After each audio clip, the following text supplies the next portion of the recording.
यह खबर है कि भारत की कृषि वेयर हाउसिंग क्षमता को स्केल अप करके देश की कृषि वृद्धि को बनाए रखा जा सकता है। हाल ही में विशेषज्ञों और रिपोर्ट्स में जोर दिया गया कि बढ़ते उत्पादन के साथ स्टोरेज इंफ्रास्ट्रक्चर को मजबूत बनाना जरूरी है ताकि पोस्ट हार्वेस्ट लॉस कम हो, किसानों की आय बढ़े और निर्यात क्षमता मजबूत रहे।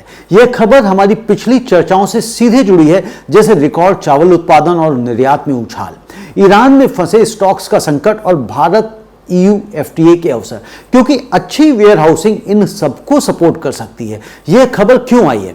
भारत का कृषि उत्पादन तेजी से बढ़ रहा है। 2024-25 में फूड ग्रेन उत्पादन रिकॉर्ड 354 मिलियन टन पहुंचा और 2030-31 तक यह 368 मिलियन टन तक जा सकता है। नीति आयोग के सदस्य रमेश चंद्र ने हाल ही में कहा है कि अगले 10 सालों में फार्म आउटपुट सालाना 4% की दर से बढ़ सकता है, जबकि मांग सिर्फ 2.5% ही बढ़ेगी। लेकिन समस्या यह है कि मौजूदा स्टोरेज क्षमता इस बढ़ोतरी के साथ नहीं चल पा रही है। विभिन्न रिपोर्ट्स के मुताबिक कुल कृषि वेयर हाउसिंग क्षमता अभी करीब 145 से 240 मिलियन टन के बीच है। FCI, CWC, राज्य एजेंसियां और प्राइवेट को सबको मिलाकर, जबकि जरूरत 50-60% कहीं अधिक है। अगर क्षमता नहीं बढ़ी तो 2030 तक 69 मिलियन टन का डेफिसिट हो सकता है।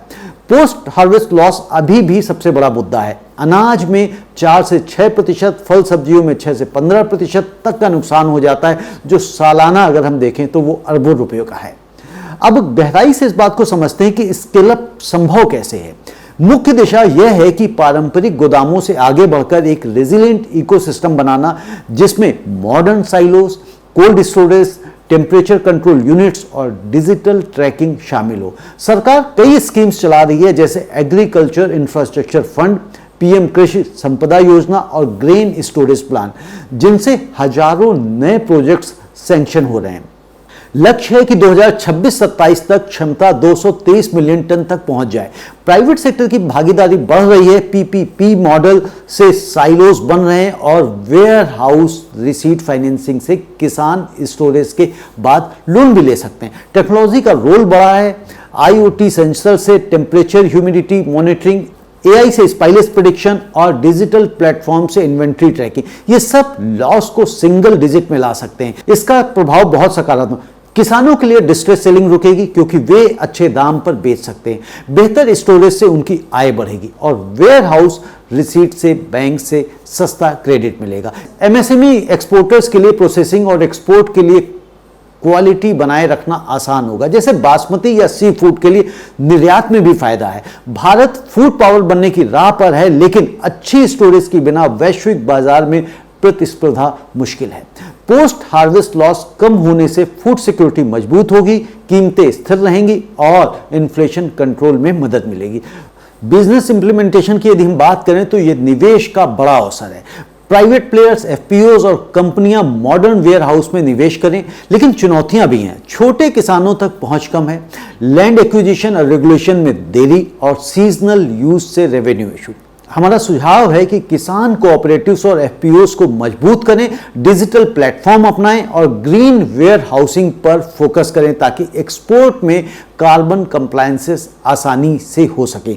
मेरी राय में यह खबर भारत की कृषि नीति के लिए एक बड़ा टर्निंग पॉइंट है। उत्पादन बढ़ाना अच्छा है, लेकिन बिना मजबूत स्टोरेज के वो बर्बाद हो सकता है, हो जाता है। सरकार को क्वालिटी और डिस्ट्रीब्यूटेड नेटवर्क पर फोकस करना चाहिए। रूरल एरिया में ज्यादा वेयर हाउस हो, छोटे किसानों के लिए आसान एक्सेस हो और प्राइवेट इन्वेस्टमेंट को और इंसेंटिव्स दिए जाएं।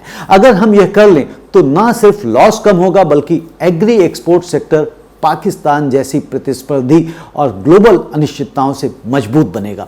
कुल मिलाकर वेयर हाउसिंग अब सिर्फ स्टोरेज नहीं, बल्कि कृषि वृद्धि का कोर पिलर बन चुकी है।